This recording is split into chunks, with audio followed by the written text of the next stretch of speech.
श्रीगुरुभ्यो नमः। हरिः ओम्।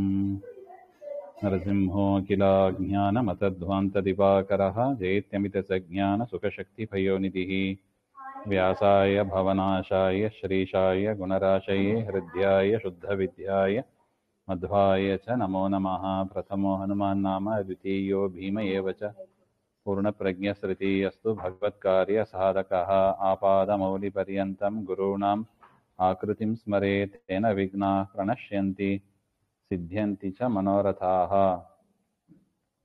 श्रीगुरुभ्यो नमः।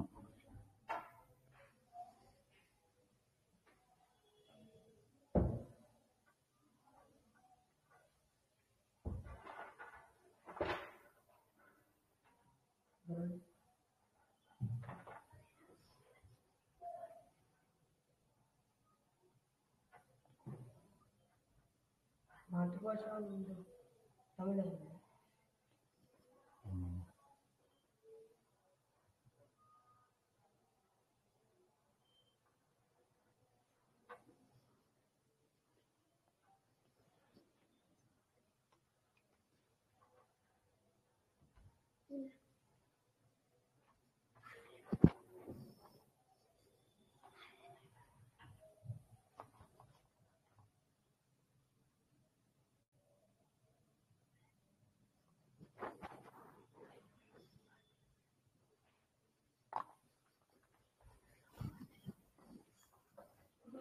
ಶ್ರೀಗುರುಭ್ಯೋ ನಮಃ. ಹರಿಕಥಾಮೃತಸಾರ ಗುರುಗಳ ಕರುಣದಿಂದ ಪಣಿತು ಪೇಳುವೆ ಪರಮ ಭಗವದ್ಭಕ್ತರಿದನಾದರದಿ ಕೇಳುವುದು. ಈಗ ಅಣುತಾರತಮ್ಯ ಸಂಧಿ ಅಂತ ಮತ್ತೊಮ್ಮೆ ತಾರತಮ್ಯ ವಿಚಾರವನ್ನೇ ಹೇಳ್ತಾ ಇದ್ದಾರೆ. ವಿಷ್ಣು ಸರ್ವೋತ್ತಮನು ಪ್ರಕೃತಿ ಕನಿಷ್ಠಲು ಎನಿಪಳು ಅನಂತ ಗುಣ ಪರಮೇಷ್ಠಿ ಪವನರು ಕಡಿಮೆ ವಾಣಿ ಭಾರತಿಗಳ ಧಮ ವಿಷ್ಣು ವಹನ ಫಣೀಂದ್ರ ಮೃಡರಿಗೆ ಕೃಷ್ಣ ಮಹಿಷಿಯರ ಅಧಮರು ಇವರೊಳು ಶ್ರೇಷ್ಠಲು ಎನಿಪಳು ಜಾಂಬವತಿ ಆವೇಶ ಬಲದಿಂದ.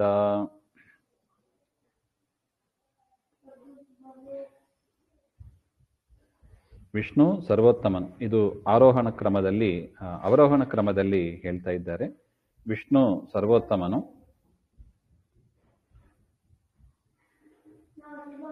ಪ್ರಕೃತಿ ಕನಿಷ್ಠಲೆನಿಪಳು ಅಂದರೆ ಲಕ್ಷ್ಮೀದೇವಿಯನ್ನ ಕಂಪೇರ್ ಮಾಡಿದಾಗ, ಅಂದರೆ ಪರಮಾತ್ಮನನ್ನು ಕಂಪೇರ್ ಮಾಡಿದಾಗ ಲಕ್ಷ್ಮೀದೇವಿ ಪರಮಾತ್ಮನಿಗಿಂತ ಅನಂತ ಗುಣಗಳು ಕನಿಷ್ಠಲೆನಿಪಳು ಹಾಗೆ ಅಂತ. ಪರಮೇಷ್ಠಿ ಪವನರು ಅಂದರೆ ಬ್ರಹ್ಮವಾಯುಗಳು ಕಡಿಮೆ, ಲಕ್ಷ್ಮೀದೇವಿಗಿಂತ ಗುಣದಲ್ಲಿ ಕಡಿಮೆ. ವಾಣಿ ಭಾರತೀಯರು ಅವರಿಗಿಂತ ಕಡಿಮೆ. ವಿಷ್ಣುವಾಹ ಅಂದರೆ ಗರುಡದೇವರು, ಫಣೀಂದ್ರ ಅಂದರೆ ಶೇಷದೇವರು, ಮೃಡ ಅಂದರೆ ರುದ್ರದೇವರು ಸರಸ್ವತಿ ಭಾರತೀಯರಿಗಿಂತ ಕಡಿಮೆ. ತದನಂತರ ಕಡಿಮೆಯಾದವರು ಕೃಷ್ಣ ಮಹಿಷಿಯರು, ಜಾಂಬವತಿ ಮುಂತಾದ 6 ಷಣ್ಮಹಿಷಿಯರು, ಅವರು ಕಡಿಮೆ ಹಾಗೆಂತ. ಇವರಳು ಅಂದರೆ ಈ 6 ಜನರಲ್ಲಿ, ಜಾಂಬವತಿ ಮೊದಲಾದ 6 ಜನರಲ್ಲಿ ಆವೇಶ ಬಲದಿಂದ, ರಮಾದೇವಿಯ ಆವೇಶದಿಂದ ಜಾಂಬವತಿ ಸ್ವಲ್ಪ ಉತ್ತಮಳಾಗಿದ್ದಾಳೆ ಅಂತ ಅರ್ಥ.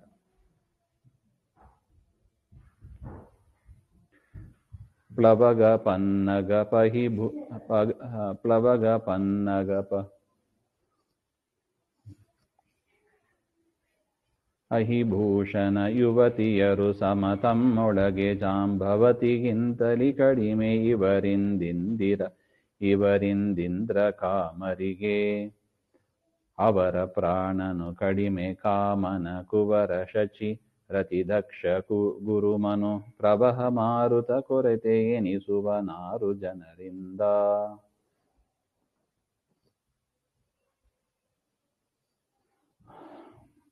ಪ್ಲವಗ ಅಂದರೆ ಹಾರುತ್ತಿರುವ ಗರುಡನಿಗಿಂತ ಗರುಡನು ಪನ್ನಗನು ಮತ್ತು ಶ್ರೇಷ್ಠರಾದ ಶೇಷದೇವರು, ಅಹಿಭೂಷಣ ಅಂದರೆ ರುದ್ರದೇವರು, ಈ 3 ಜನರಿಗಿಂತ ಅವರ ಮಡದಿಯರು ಸೌಪರ್ಣಿ ವಾರುಣಿ ಪಾರ್ವತಿಯರು ಅವರು ಜಾಂಬವತಿ ಮೊದಲಾದ 6 ಜನರಿಗಿಂತ ಕಡಿಮೆಯಾದವರು ಅಂತ. ಗರುಡಶೇಷ ರುದ್ರರ ಮಡದಿಯರು ಸೌಪರ್ಣಿ ವಾರುಣಿ ಪಾರ್ವತಿ ಜಾಂಬವತಿ ಮೊದಲಾದ 6 ಜನರಿಗಿಂತ ಷಣ್ಮಹಿಷರಿಗಿಂತ ಕಡಿಮೆ ಅಂತ. ಅವರಿಗಿಂತಲೂ ಇಂದ್ರಕಾಮನು. ಸೌಪರ್ಣಿವಾರಿಣಿ ಪಾರ್ವತಿಯರಿಗಿಂತ ಕಡಿಮೆ ಇಂದ್ರದೇವರು ಮತ್ತು ಮನ್ಮಥ ಅಂತ. ಅವರಿಗಿಂತ ಕಡಿಮೆ ಪ್ರಾಣ ಅಂದ್ರೆ ಅಹಂಕಾರಿಕ ಪ್ರಾಣನು.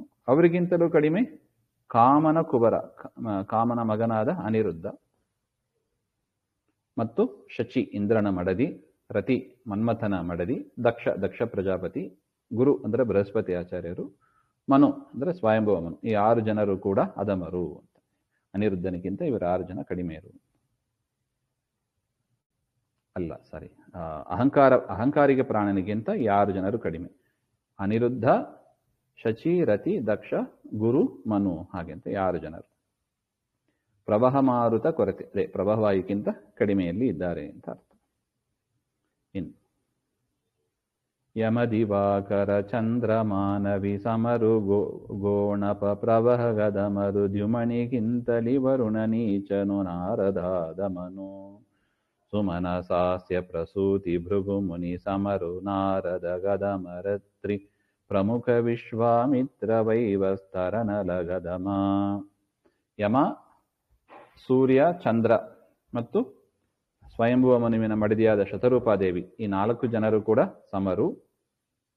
ಇವರು ಪ್ರವಾಹವಾಯುವಿಗಿಂತ ಗುಣದಲ್ಲಿ ಕಡಿಮೆ.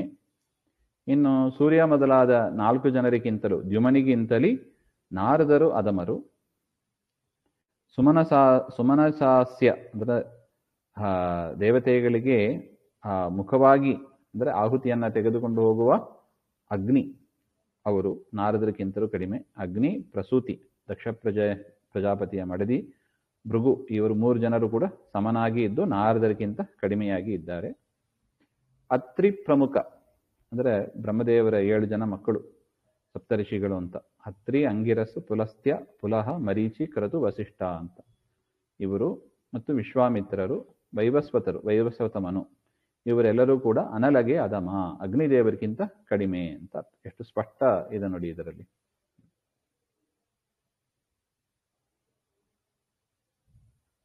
ಮಿತ್ರತಾರ ನಿರ್ವೃತಿ ಪ್ರವಹ ಪತ್ನಿ ಪ್ರಾವಹಿ ಸಮರು ವಿಶ್ವಾಮಿತ್ರಗಿಂತಲಿ ಕೊರತೆ ವಿಶ್ವಕ್ಸೇನ ಗಣನಾಥ ವಿತ್ತಪತಿ ಅಶ್ವಿನಿಗಳಧಮರು ಮಿತ್ರ ಮೊದಲಾದವರಿಗಿಂದಲಿ ವಿತ್ತರಿಪೆನು ಶಸಸ್ತದಿ ವಿಜರ ವ್ಯೂಹ ನಾಮಗಳ. ಇನ್ನು ಮಿತ್ರನಾಮಕ ಸೂರ್ಯ, ತಾರ ಬೃಹಸ್ಪತಿಯವರ ಪತ್ನಿ ತಾರಾದೇವಿ, ನಿವೃತ್ತಿ ನೈಋತ್ಯ ದಿಕ್ಕಿಗೆ ಅಭಿಮಾನಿ, ಪ್ರವಾಹ ಪತ್ನಿ ಪ್ರವಾಹವಾಯುವಿನ ಮಡದಿ ಪ್ರಾವಹಿ ಈ 4 ಜನರು ಕೂಡ ಸಮರಾಗಿದ್ದಾರೆ.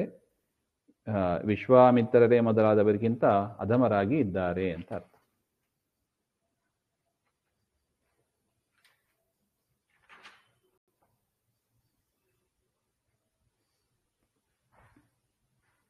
ಇನ್ನು ವಿಶ್ವಕ್ಸೇನ ಮುಖ್ಯ ಪ್ರಾಣದೇವರ ಮಗ ಮತ್ತು ಗಣನಾಥ ವಿಘ್ನೇಶ್ವರ, ವಿತ್ತಪತಿ ಅಂದ್ರೆ ಕುಬೇರ, ಅಶ್ವಿನಿ ದೇವತೆಗಳು ಇವರು ಸಮರಾಗಿ ಇರ್ತಾರೆ.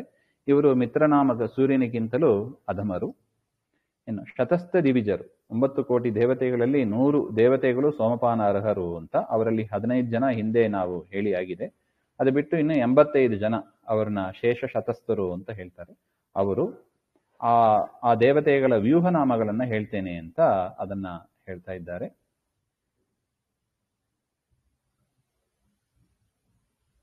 ಯಾರದು ಶೇಷ ಶತಸ್ಥರು ಹಾಗೆ ಅಂತ 85 ಜನ ಅದರ ಬ್ರೇಕಪ್ ಕೊಡ್ತಾ ಇದ್ದಾರೆ.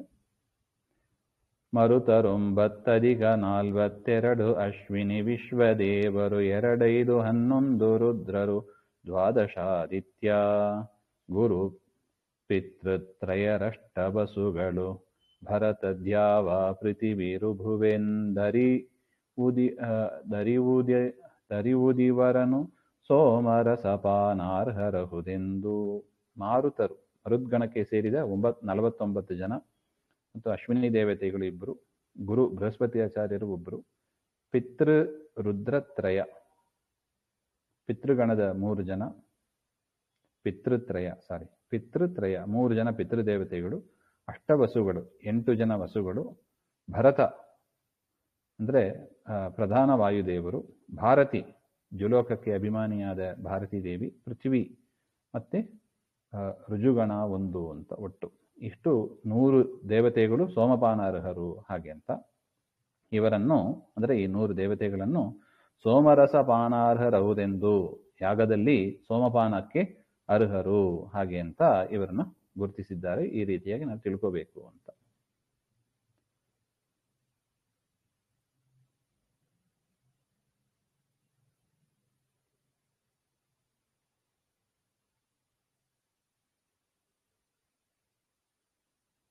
ಇನ್ನು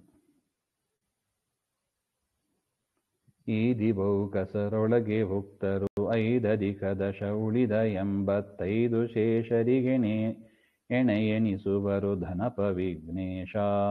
ಸಾಧು ವೈವಸ್ವತ ಸ್ವಯಂಭುವ ಶ್ರೀಧತಾಪಸರುಳಿದ ಮನು 11 ವಿಘ್ನೇಶಕ್ಕಿಂತಲಿ ನೀಚರೆನಿಸುವರು. ಈ ದಿವೌಕಸರೊಳಗೆ ಒಟ್ಟು ಈ 100 ಜನರಲ್ಲಿ 5 ಅಂದರೆ 15 ದೇವತೆಗಳನ್ನ ಉಕ್ತರು ಹಿಂದಿನ ಕಕ್ಷೆಗಳಲ್ಲಿ ಅವರನ್ನ ಹೇಳಿ ಆಗಿದೆ. ಉಳಿದ 85 100ರಲ್ಲಿ 15 ಹೋಗ್ಲಿಕ್ಕೆ ಉಳಿದ 85 ಜನನ್ನ ಉಕ್ತ ಶೇಷಶತರು ಅಂತ ಕರಿತೀವಿ. ಆ 85 ಜನ ಕೂಡ ಧನಪ ಕುಬೇರ ವಿಶ್ವಕ್ಸೇನ ಎಣೆ ಎನಿಸುವರು. ಕುಬೇರ ವಿಶ್ವಕ್ಸೇನರಿಗೆ ಸಮರಾಗಿ ಇದ್ದಾರೆ ಹಾಗೆ ಅಂತ. ಸಾಧು ಈ ರೀತಿಯಾಗಿ ಗುಣಗಳಿಂದ ತುಂಬಿದವರಾಗಿ ವೈವಸ್ವತ ಮನು ಸ್ವಯಂಭುವ, ವೈವಸ್ವತ ಮನು ಬ್ರಹ್ಮದೇವರ ಮಗನಾದ ಸ್ವಯಂಭುವ ಮನು ಶ್ರೀದ ಐಶ್ವರ್ಯವನ್ನು ಕೊಡತಕ್ಕ ಪರಮಾತ್ಮನ ಅವತಾರ ತಾಪಸ ಅಂತ 3 ಮನುಗಳನ್ನು ಬಿಡಬೇಕು ಅಂತ. ಯಾಕಂದ್ರೆ ಅವರೆಲ್ಲ ಹಿಂದೆ ಹೇಳಿ ಆಗಿದೆ. ವೈವಸ್ವತ ಮನು ಸ್ವಯಂಭುವ ಮನು ಹೇಳಿ ಆಗಿದೆ. ತಾಪಸ ಅಂತ ಪರಮಾತ್ಮನೇ ಮನುವಾಗಿ ಬರ್ತಾನೆ. ಅದರಿಂದ ಇವರನ್ನು ಬಿಟ್ಟು ಉಳಿದ 11 ಒಟ್ಟು 14 ಜನ ಮನುಗಳು, 3 ಜನರದ್ದು ಹಿಂದೆ ಹೇಳಿ ಆಗಿದೆ. ಉಳಿದ 11 ಜನ ಮನವೇಕಾದಶರು ಅಂತ ಅವರು ವಿಘ್ನೇಶಕ್ಕಿಂತಲೇ ನೀಚರೆನಿಸರು. ಗಣೇಶನಿಗಿಂತ ಅವರು ಕಡಿಮೆ ಗುಣವುಳ್ಳವರಾಗಿ ಇದ್ದಾರೆ ಅಂತ.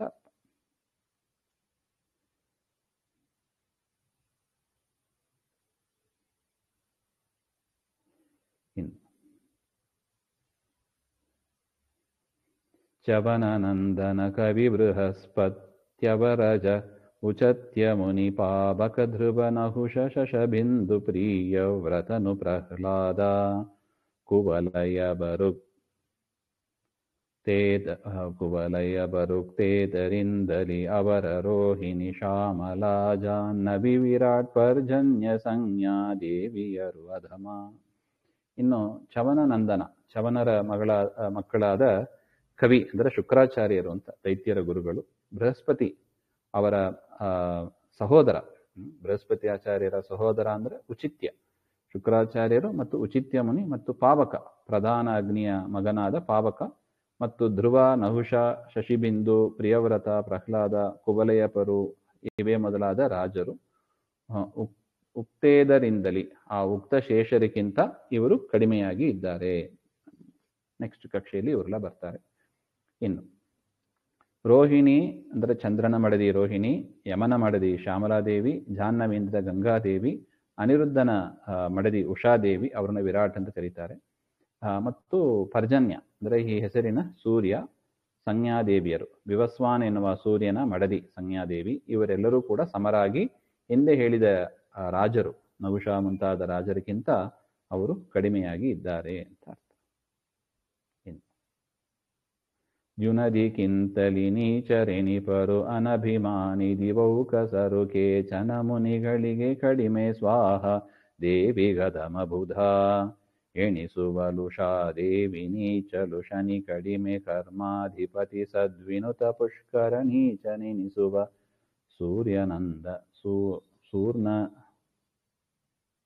ಸೂರ್ಯನಂದನಗೆ. ಅನಭಿಮಾನಿ ದಿವೌಕಸರು, ತತ್ವಾಭಿಮಾನಿ ದೇವತೆಗಳು ಇಲ್ಲದೆ ಮೇಲೆ ಹೇಳಿದ 100 ದೇವತೆಗಳು, ಅವರನ್ನು ಬಿಟ್ಟು ಹೆಸರು ಅಷ್ಟು ಪ್ರಸಿದ್ಧ ಆಗದೇ ಇರತಕ್ಕ ಕೆಲವು ದೇವತೆಗಳು ಇದ್ದಾರೆ. ಅವರು ಅರ್ಥ ಅನಭಿಮಾನಿ ದಿವೌಕಸರು, ದ್ಯುನದಿಗಿಂತಲೇ ನೀಚರು, ಅವರು ಗಂಗಾದೇವಿಗಿಂತ ನೀಚರು. ಇನ್ನು ಋಷಿಗಳು, ನಾರದರು, ಉಚಿತ್ಯ ಅಂತ ಕೆಲವು ಋಷಿಗಳನ್ನ ಹೇಳಿದ್ದಾರೆ. ಅವರನ್ನು ಬಿಟ್ಟು ಉಳಿದ ಋಷಿಗಳು ಅವರು ಇನ್ನೂ ಕಡಿಮೆಯಾಗಿ ಇರ್ತಾರೆ. ಕೇಚನ ಮುನಿಗಳಿಗೆ, ಕೆಲವು ಋಷಿಗಳು ಸ್ವಾಹಾದೇವಿ, ಅಗ್ನಿದೇವಿಯ ಮಡದಿಯಾದ ಸ್ವಾಹಾದೇವಿಗಿಂತ ಕಡಿಮೆಯಾಗಿ ಇರ್ತಾರೆ. ಆ ಸ್ವಾಹಾದೇವಿಗೂ ಬುಧ ಅಧಮ, ಸ್ವಾಹಾದೇವಿಗಿಂತಲೂ ಬುಧ ಅಧಮ. ಆ ಬುಧನಿಗಿಂತಲೂ ಉಷಾದೇವಿ, ಅಶ್ವಿನಿಯ ಮಡದಿಯಾದ ಉಷಾದೇವಿ ಅಧಮಳು. ಅವಳಿಗಿಂತ ಶನೈಶ್ಚರ ಅವರು ಕಡಿಮೆ ಎನಿಸುವನು. ಸೂರ್ಯನಂದನಿಗೆ, ಅಂದರೆ ಸೂರ್ಯನ ವಿವಸ್ವಾನ್ ಎನ್ನುವ ಸೂರ್ಯನ ಮಗನಾದ ಆ ಶನೈಶ್ಚರನಿಗಿಂತಲೂ ಸದ್ವಿನಿತ, ಸಜ್ಜನರಿಂದ ಸ್ತೋತ್ರ ಮಾಡಲ್ಪಡುವವ ಕರ್ಮಾಧಿಪತಿಯಾದ ಪುಷ್ಕರ, ಅವನು ಕಡಿಮೆಯಾಗಿ ಇದ್ದಾನೆ. ಸೂರ್ಯನಿಗಿಂತಲೂ ಪುಷ್ಕರ ಕಡಿಮೆ ಅಂತ ಅರ್ಥ.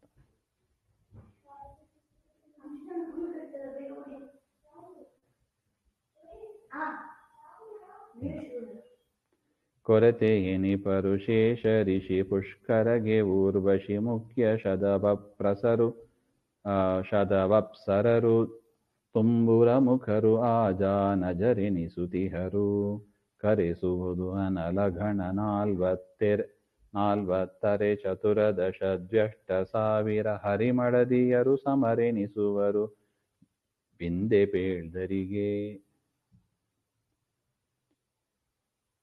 ಪಿಂತೆ ಪೇಳ್ವರಿಗೆ ಅಂತ ಇದೆ, ನೋಡೋಣ. ಪುಷ್ಕರಗೆ ಅಂದರೆ ಪುಷ್ಕರನಿಗಿಂತಲೂ ಅಶೀತ ಋಷಿ, ಅಶೀತಿ ಅಂದರೆ 80 ಅಂತ ಅರ್ಥ. ಅಶೀತಿ ಸಂಸ್ಕೃತ ಪದ, ಅದು ಸಂಖ್ಯಾವಾಚಕ. ಅಶೀತಿ ಅಂದರೆ 80 ಋಷಿಗಳು ಕಡಿಮೆಯಾಗಿ ಇದ್ದಾರೆ. ಇನ್ನು ಊರ್ವಶಿ ಮುಖ್ಯ ಶತವಪ್ಸರರು, ಊರ್ವಶಿ ಮೊದಲಾದ 100 ಅಪ್ಸರಾ ಸ್ತ್ರೀಯರು, ತುಂಬುರ ಮುಖರು, ತುಂಬುರು ಮೊದಲಾದ 100 ಗಂಧರ್ವರು, ಎನಿಸುತಿಹರು, ಇವರನ್ನ ಅಜಾನಜ ದೇವತೆಗಳು ಅಂತ ಹೇಳ್ತೀವಿ. ಅನಲಗಣ, ಅಗ್ನಿಯ ಗಣದಲ್ಲಿ ಸೇರಿದ ಅಗ್ನಿಯ ಮಗನಾದ 40 ಚತುರ್ದಶ ದ್ವಯಷ್ಟ ಸಾವಿರ, ಅಂದರೆ ಒಟ್ಟು 16,100 ಅಂತ ಬರುತ್ತದೆ. ಅಷ್ಟು ಜನ ಅವರ ಅಗ್ನಿಯ ಮಕ್ಕಳು. ಅವರು ಹರಿಮಡದಿಯರು, ಕೃಷ್ಣನಿಗೆ ಮಡದಿಯಾಗಿದ್ದವರು. ಅವರು ಪಿಂತೆ ಪೇಳ್ದರಿಗೆ, ಅಂದರೆ ಹಿಂದೆ ಹೇಳಿದ ಅಜಾನಜರಿಗೆ ಸಮರಾಗಿ ಇದ್ದಾರೆ. ಪಿಂತೆ ಪೇಳ್ದರಿಗೆ ಕರೆಸುವುದು ಅಂತ ಒಟ್ಟು ಅರ್ಥ.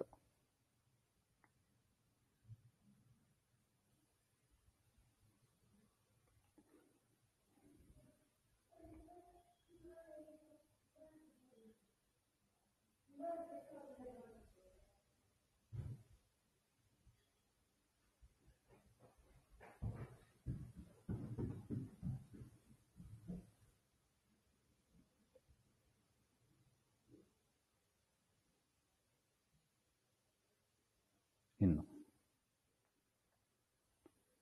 ತದವರನಾಖ್ಯಾತ ಅಪ್ಸರ ಸುತತಿಯರು ಕೃಷ್ಣಾಂಗ ಸಂಗಿಗಳದರ ತರುವಾಯದಲ್ಲಿ ಚಿರಪಿತೃಗಳು ಇವರಿಂದ. 13 ಗಂಧರ್ವಗಣ ಇವರಿಂದದ ಮನರ ಗಂಧರ್ವರಿವರಿಂದುದದಿ ಮೇಖಲಪತಿಗಳ ಧಮರು 100 ಗುಣದಿಂದ. ಕೃಷ್ಣಾಂಗ ಸಂಗಿಗಳು, ಗೋಪಿಕಾ ಸ್ತ್ರೀಯರು ಅಂತ ಅರ್ಥ. ಕೃಷ್ಣನ ಅಂಗಸಂಗವನ್ನು ಪಡೆದ ಅನಾಖ್ಯಾತ, ಹೆಚ್ಚು ಪ್ರಸಿದ್ಧಿ ಇಲ್ಲದ ಅಪ್ಸರ ಸುತತಿಯರು, ಆ ಅಪ್ಸರಾ ಸ್ತ್ರೀಯರು. ತದವರರು ಅಂದರೆ ಕೃಷ್ಣನ ಮಡದಿಯಾದ 16,100 ಜನರಿಗಿಂತ ಆ ಅಗ್ನಿಪುತ್ರರು ಅಂತ ಏನು ಬಂತು, ಅವರಿಗಿಂತ ಈ ಗೋಪಿಕಾ ಸ್ತ್ರೀಯರು ಕಡಿಮೆ ಅಂತ ಅರ್ಥ. ಅದರ ತರುವಾಯದಲ್ಲಿ ತದನಂತರ ಚಿರಪಿತೃಗಳು, ಆ ಕೃಷ್ಣ ಸಂಗಿಗಳಾದ ಗೋಪಿಕಾ ಸ್ತ್ರೀಯರಿಗಿಂತ ಅಧಮರು ಚಿರಪಿತೃಗಳು. ಅವರಿಗಿಂತಲೂ ನರಗಂಧರ್ವರು, ಮನುಷ್ಯ ಗಂಧರ್ವರು ಅಧಮರು. ಅವರಿಗಿಂತಲೂ ಉದದಿ ಮೇಖಲಪತಿಗಳು,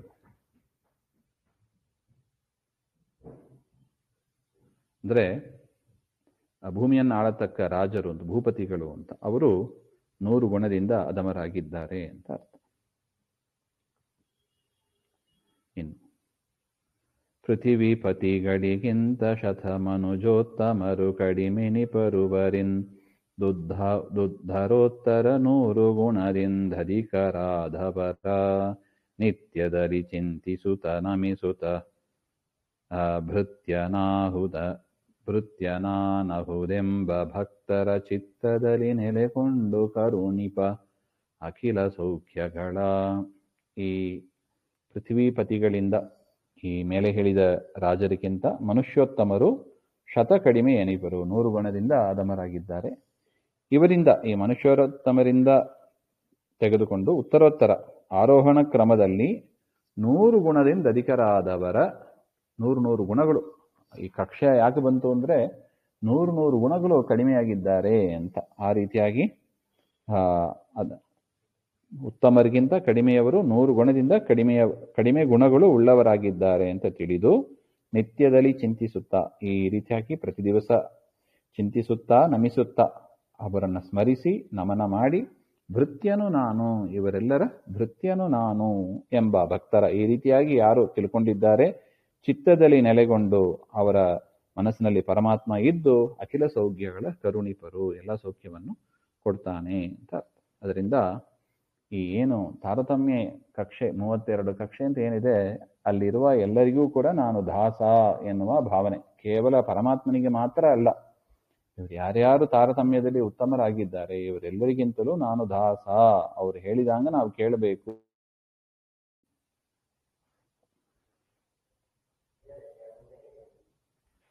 ಎನ್ನುವ ಚಿಂತನೆ ನಮ್ಮಲ್ಲಿ ಇರಬೇಕು ಹಾಗೆ ಅಂತ.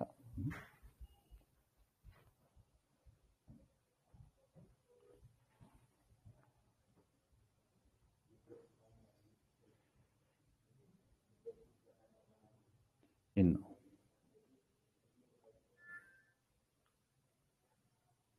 ಧ್ರುಮಲತಾತೃಣ ಗುಲ್ಮ ಜೀವರು ಕ್ರಮದಿ ನೀಚರು, ಇವರಿಗಿಂತ ಧಮರೆನಿಸುವರು ನಿತ್ಯ ಬದ್ಧರಿಗಿಂತ ಅಜ್ಞಾನಿ. ತಮಸಿಗ್ಯೋಗ್ಯರ ಭೃತ್ಯರ ಧಮರು ಅಮರುಷಾದ್ಯಭಿಮಾನಿ ದೈತ್ಯರು, ನಮುಚಿ ಮೊದಲಾದವರಿಗಿಂತಲಿ ವಿಪ್ರಚಿತಿ ನೀಚ. ಈ ರೀತಿಯಾಗಿ ಮನುಷ್ಯೋತ್ತಮರ ತನಕ ನಾವು ನೋಡಿದ್ದೀವಿ. ತದನಂತರ ಧ್ರುವ ಅಂದರೆ ಮರ ಮೊದಲಾದ ಮರದಲ್ಲಿರತಕ್ಕ ಜೀವರು, ಅವರು ಮನುಷ್ಯೋತ್ತಮರಿಗಿಂತ ನೀಚರು. ಇವರಿಗಿಂತಲೂ ಲತಾ ಬಳ್ಳಿಯಲ್ಲಿ ಇರತಕ್ಕವರು ಅಧಮರು, ಅವರಿಗಿಂತಲೂ ಹುಲ್ಲಿನಲ್ಲಿ ಇರತಕ್ಕ ಜೀವರು ಇನ್ನೂ ಅಧಮರು, ಅವರಿಗಿಂತ ಗುಲ್ಮ ಆ ಬೀಜದಲ್ಲಿ ಇರತಕ್ಕವರು ಇನ್ನೂ ಅಧಮರು ಅಂತ. ಎಷ್ಟಿದೆ ನೋಡಿ, ಧ್ರುವ, ಲತಾ, ತೃಣ, ಗುಲ್ಮ ಹಾಗೆ ಅಂತ. ಹೀಗೆ ಕ್ರಮದಿ ಇವರಿಗಿಂತ ನಿತ್ಯಬದ್ಧರಾದ ಮನುಷ್ಯ ಜೀವರು ಅಧಮರು. ಮನುಷ್ಯ ಜೀವರಲ್ಲಿ 3 ವಿಧ ಗ್ರೂಪ್ ನೋಡಿದ್ದೀವಿ. ಮನುಷ್ಯ ಉತ್ತಮರು, ಮನುಷ್ಯ ಮಧ್ಯಮರು, ಮನುಷ್ಯ ಅಧಮರು ಹಾಗೆ ಅಂತ. ಈ ಮನುಷ್ಯ ಮಧ್ಯಮರು ನಿತ್ಯಬದ್ಧರಾದ ಜೀವರು, ಅವರು ಕಡಿಮೆ. ಅಧಮರು ಅಷ್ಟೇ. ಅಜ್ಞಾನಿ ಜೀವರು, ಇವರಿಗಿಂತಲೂ ಅಜ್ಞಾನಿಗಳು ಅಧಮರು. ಅವರಿಗಿಂತ ತಮೋಯೋಗ್ಯರ ಭೃತ್ಯರು, ಇವರಿಗಿಂತ ತಮೋಯೋಗ್ಯರು ಅಧಮರು ಅಂತ. ಅವರಿಗಿಂತಲೂ ಅಮೃಷಾದ್ಯಭಿಮಾನಿ, ಅಮೃಷ ಅಂದ್ರೆ ಕೋಪ ಅಂತ, ಕೋಪ ಮೊದಲಾದವಕ್ಕೆ ಅಭಿಮಾನಿಯಾದ ದೈತ್ಯರು, ನಮುಚಿ ಮೊದಲಾದ ದೈತ್ಯರು, ಅವರು ಅಧಮರು ಹಾಗೆ ಅಂತ. ನಮುಚಿ ಮೊದಲಾದ ದೈತ್ಯರಿಗಿಂತ ವಿಪ್ರಚಿತ್ತಿ ಎನ್ನುವ ದೈತ್ಯ ಅವನು ನೀಚ ಹಾಗೆ ಅಂತ.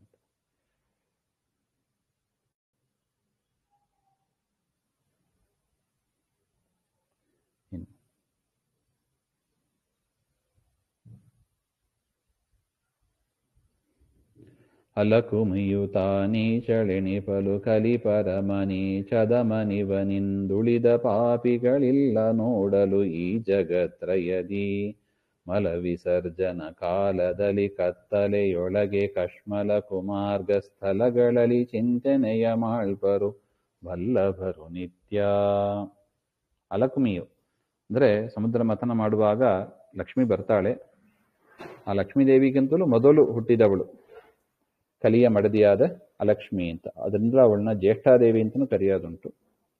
ಆ ಜ್ಯೇಷ್ಠಾದೇವಿ ತಾನು ನೀಚಲೆಣಿಪಳು, ವಿಪ್ರಚಿಂತಿಗಿಂತಲೂ ನೀಚ ಅಂತ. ಅವಳಿಗಿಂತಲೂ ಕಲಿ ಅಂದ್ರೆ ಕಲಿಯ ಮಡದಿ ಅಲಕ್ಷ್ಮಿ,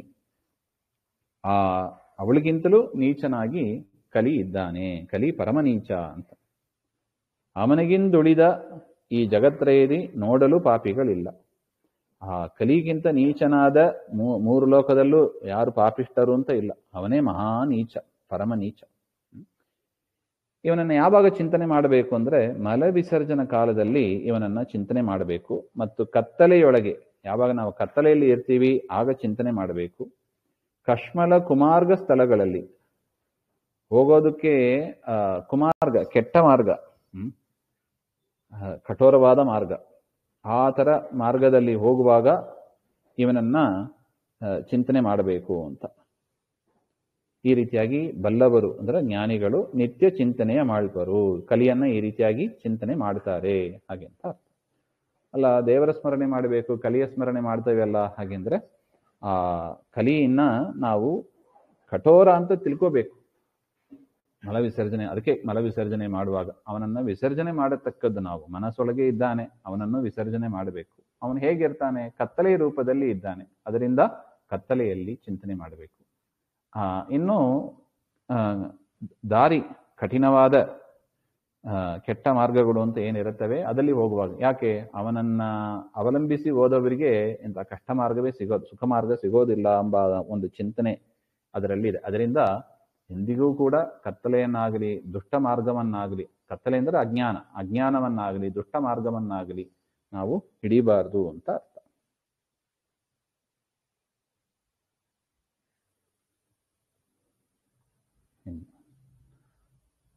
ಸತ್ವಜೀವರಮಾನಿ ಬ್ರಹ್ಮಣು ನಿತ್ಯ ಬದ್ಧರೊಳಗೆ ಪುರಂಜನ ದೈತ್ಯ ಸಮುದಾಯಾಧಿಪತಿ ಕಲಿಯನಿಪ ಪವಮಾನ. ನಿತ್ಯದಲ್ಲಿ ಅವರೊಳಗೆ ಕರ್ಮ ಪ್ರವರ್ತಕನು ತಾನಾಗಿ ಶ್ರೀ ಪುರುಷೋತ್ತಮನ ಸಂಪ್ರೀತಿಗೋಸುಗ ಮಾಡಿಸುವ. ಸತ್ವಜೀವರಿಗೆ ಅಭಿಮಾನಿಯಾದವರು ಬ್ರಹ್ಮದೇವರು ಅಂತ. ಸಾತ್ವಿಕ ದೇವತೆಗಳಾದ ಆ ಜೀವರಿಗೆ ಅಭಿಮಾನಿಯಾದವರು ಬ್ರಹ್ಮ. ನಿತ್ಯ ಬದ್ಧರೊಳಗೆ, ನಿತ್ಯ ಬದ್ಧರಾದ ಮನುಷ್ಯರು ಅಂದರೆ ಮನುಷ್ಯ ಮಧ್ಯಮರು ಅಂತ ನಾವೇನು ನೋಡಿದ್ದೀವಿ, ಆ ಜೀವರಿಗೆ ಅಭಿಮಾನಿಯಾದವ ಪುರಂಜನ ಎನ್ನತಕ್ಕ ಒಂದು ರಾಜ. ಹೇಗೆ ಸಜ್ಜನರಿಗೆ ಬ್ರಹ್ಮದೇವರೋ ಅದೇ ತರ ಮನುಷ್ಯ ಮಧ್ಯಮರಿಗೆ ಪುರಂಜನ ಎನ್ನತಕ್ಕ ರಾಜ ಅವನು ಅಭಿಮಾನಿಯಾಗಿ ಇರ್ತಾನೆ. ದೈತ್ಯ ಸಮುದಾಯಾಧಿಪತಿ, ದೈತ್ಯರ ಜೀವ ಸಮುದಾಯಕ್ಕೆ ಅಧಿಪತಿಯಾದ ಕಲಿ ಅವನು ಅಭಿಮಾನಿಯಾಗಿ ಇರ್ತಾನೆ.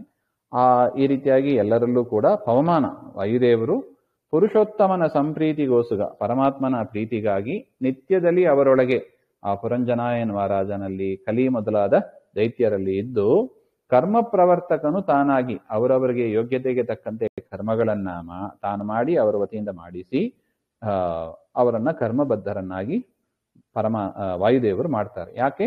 ಪರಮಾತ್ಮನ ಪ್ರೀತಿಗಾಗಿ ಅವರು ಮಾಡ್ತಾರೆ ಅಂತ. ಪರಮಾತ್ಮನ ಆಜ್ಞೆ ಇದೆ, ಪರಮಾತ್ಮನ ಪ್ರೀತಿಗಾಗಿ ಮಾಡ್ತಾರೆ.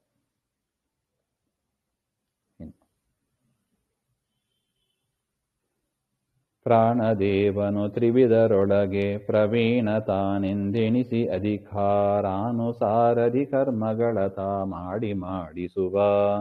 ಜ್ಞಾನ ಭಕ್ತಿ ಸುರರಿಗೆ ಮಿಶ್ರ ಜ್ಞಾನ ಮಧ್ಯಮ ಜೀವರಿಗೆ ಅಜ್ಞಾನ ಮೋಹದ್ವೇಷಗಳ ದೈತ್ಯರಿಗೆ ಕೊಡುತ್ತಿಪ್ಪ.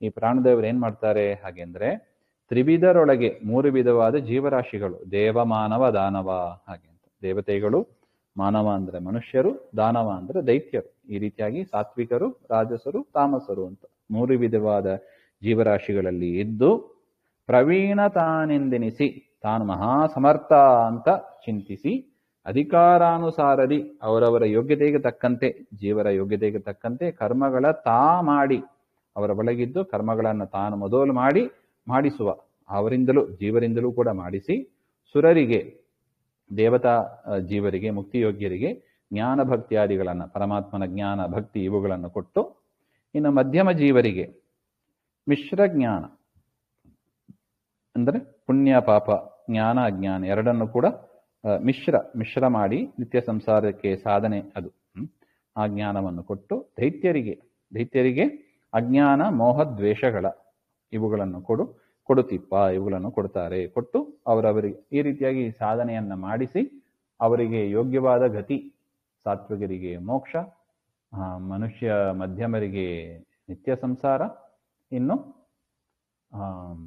ದೈತ್ಯರಿಗೆ ತಮಸ್ಸನ್ನು ಕೊಡ್ತಾರೆ. ದೇವದೈತ್ಯರ ತಾರತಮ್ಯವನೀ ವಿಧದಿ ತಿಳಿದೆಲ್ಲರೊಳು ಲಕ್ಷ್ಮೀವರನೆ ಸರ್ವೋತ್ತಮನು ಎಂದರಿತು ನಿತ್ಯದಲ್ಲಿ ಸೇವಿಸುವ ಭಕ್ತರಿಗೊರಿದು ಸುಖವೀವ ಸರ್ವತ್ರದಲ್ಲಿ ಸುಖಮಯ ಶ್ರೀ ವಿರಿಂಚ್ಯಾದಿ ವಿನುತ ಜಗನ್ನಾಥ ವಿಠಲನು.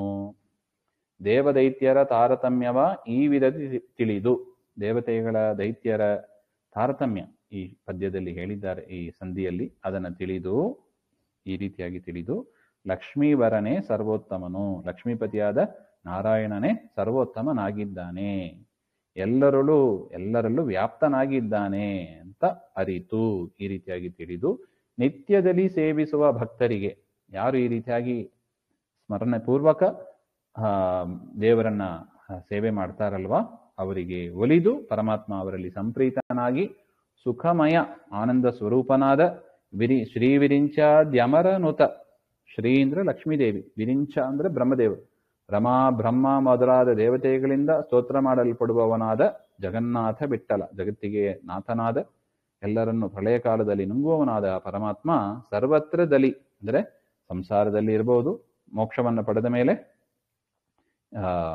ಮೋಕ್ಷ ವೈಕುಂಠಾದಿ ಸ್ಥಾನದಲ್ಲೂ ಇರಬಹುದು, ಇಹ ಪರಗಳಲ್ಲಿ ಸುಖಗಳನ್ನು ಕೊಡುತ್ತಾನೆ ಅಂತ ಇದು ಅಣುತಾರತಮ್ಯ ಸಂಧಿ ಅಂತ ಮುಗೀತು. ಮುಂದಿನದ್ದು ಮತ್ತೆ ನೋಡೋಣ. ಶ್ರೀಮಧ್ವಾಂತರ್ಗತ ಶ್ರೀಕೃಷ್ಣಾರ್ಪಣಮಸ್ತು. ಶ್ರೀ ಹರೇ ನಮಃ.